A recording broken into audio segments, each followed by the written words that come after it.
Hi hello friends, welcome back to my channel. ఈరోజు ఈ వీడియోలో కాకరకాయ నిల్వ పచ్చడి ఎలా తయారు చేసుకోవాలో చూద్దాం. ఇది 1 మంత్ వరకు స్టోర్ అయి ఉంటుంది. మీలో ఎవరైనా మా ఛానల్ని ఫస్ట్ టైం చూస్తున్నట్టయితే please subscribe our channel for more videos. కాకరకాయ పచ్చడికి కావాల్సిన ఇంగ్రీడియంట్స్: కాకరకాయలు, ఆనియన్స్ అండ్ చింతపండు. నేనైతే కొలతలతో సహా చెప్తానండి. ఫస్ట్ నేనైతే 1/2 kg కాకరకాయలు తీసుకున్నాను. వాటిని శుభ్రం చేసి ఇలా ఈ షేప్లో కట్ చేసుకున్నానండి. మీ ఇష్టం, మీరు ఏ షేప్ అయినా కట్ చేసుకోవచ్చు. నేనైతే సీడ్స్ని సపరేట్ చేశాను. సీడ్స్తో చేస్తే బాగోదు కాకరకాయ పచ్చడి. సో సీడ్స్ని అయితే సపరేట్ చేయాలి మనం. చాలామంది కాకరకాయ చేదు ఉంటుందని చాలామంది తినరు, కానీ ఒక్కసారి ఇలా ట్రై చేయండి. ఎటువంటి చేదు అనేది అయితే ఉండదు కాకరకాయలో. చాలా ఇష్టంగా తింటారు కాకరకాయ పచ్చడి. చాలా టేస్ట్ అయితే చాలా అంటే చాలా బాగుంటుంది. ఇలా అన్నీ మనం కట్ చేసుకొని పక్కన పెట్టుకోవాలి. నెక్స్ట్ చింతపండు, దాంట్లో ఉన్న సీడ్స్ని అన్నీ మనం తొలగించేసేయాలి. ఇలా నేను 25 grams చింతపండు, అక్కడ 1/2 kg కాకరకాయలు వేసాను కదండి, ఇక్కడ 25 grams చింతపండు దానికి సరిపడా తీసుకున్నాను. తర్వాత ఒక పెద్ద ఆనియన్ తీసుకున్నాను. ఆనియన్ని కూడా మనం పెద్దగానే కట్ చేసుకోవాలి, చిన్న చిన్నగా కట్ చేసుకోవాల్సిన అవసరం లేదు. ఎందుకంటే తర్వాత ఇది గ్రైండ్ పట్టేసేయాలి. తర్వాత చింతపండుని అయితే నేను ఫస్ట్ ఒక 2 to 3 minutes నానబెట్టుకున్నానండి.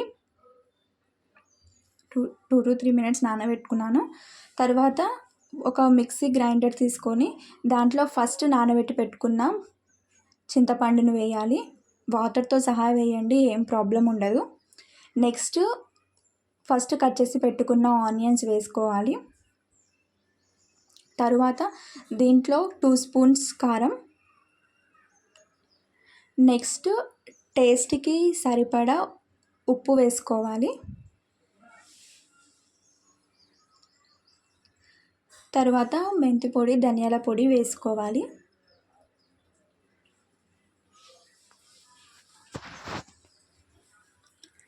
తర్వాత ఇది మొత్తం గ్రైండ్ చేయాలి. గ్రైండ్ చేస్తే ఇలా అవుతుందండి.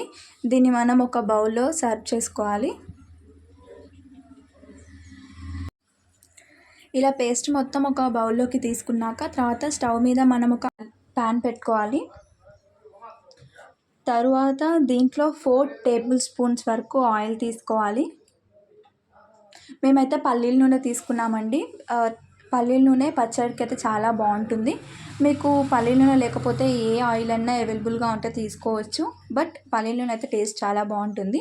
తర్వాత ఇది కొంచెం హీట్ ఎక్కాక దాంట్లో మనం ఫస్ట్ కట్ చేసి పెట్టుకున్న కాకరకాయలను అయితే వేసేసుకోవాలి. వేసుకున్నాక ఇది కొంచెం బ్రౌనిష్ కలర్లో వచ్చేంత వరకు మనం వీటిని వేగనివ్వాలి. బ్రౌనిష్ కలర్ వచ్చేంత వరకు వేగనివ్వాలి. తరువాత ఇలా బ్రౌనిష్ కలర్ వచ్చినాక మనం ఇది మొత్తం ఒక ప్లేట్లో పెట్టుకోవాలి.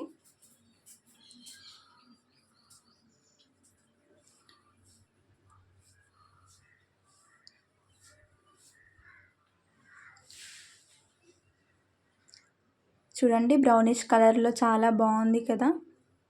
బ్రౌనిష్ కలర్ చాలండి, మరీ ఇంకెక్కువ వద్దు. తరువాత అదే ఆయిల్లో మనం ముందుగా చేసి పెట్టుకున్న పేస్ట్ని వేసేసుకోవాలి. ఇప్పుడు మనం దీంట్లో ఆనియన్ వేసాం కదండి, ఆనియన్లో నీరు మొత్తం పోయేంత వరకు దీన్ని మనం కొంచెం ఫ్రై చేయాలి. దాంట్లో తగినంత పసుపు వేసుకోవాలి. దీంట్లో ఆనియన్ వేసాం కాబట్టి కొంచెం వాటర్ అంతా పోయేంత వరకు మనం ఇలా ఫ్రై చేసుకోవాలి. సో ఇలా దగ్గరికి వచ్చేసరికి తర్వాత మనం ఫస్ట్ ఫ్రై చేసి పెట్టుకున్న కాకరకాయలు ఉంటాయి కదండి, అవి మనం దీంట్లో వేసేసుకోవాలి. వేసుకున్నాక కొంచెం ఆ ముక్కలకి ఇలా కారం పట్టేటట్టు కొంచెం మగ్గనివ్వాలి. మనం దీంట్లో చింతపండు, ఆనియన్స్ వేసాం కాబట్టి ఎటువంటి చేదు అనేది అయితే ఉండదండి.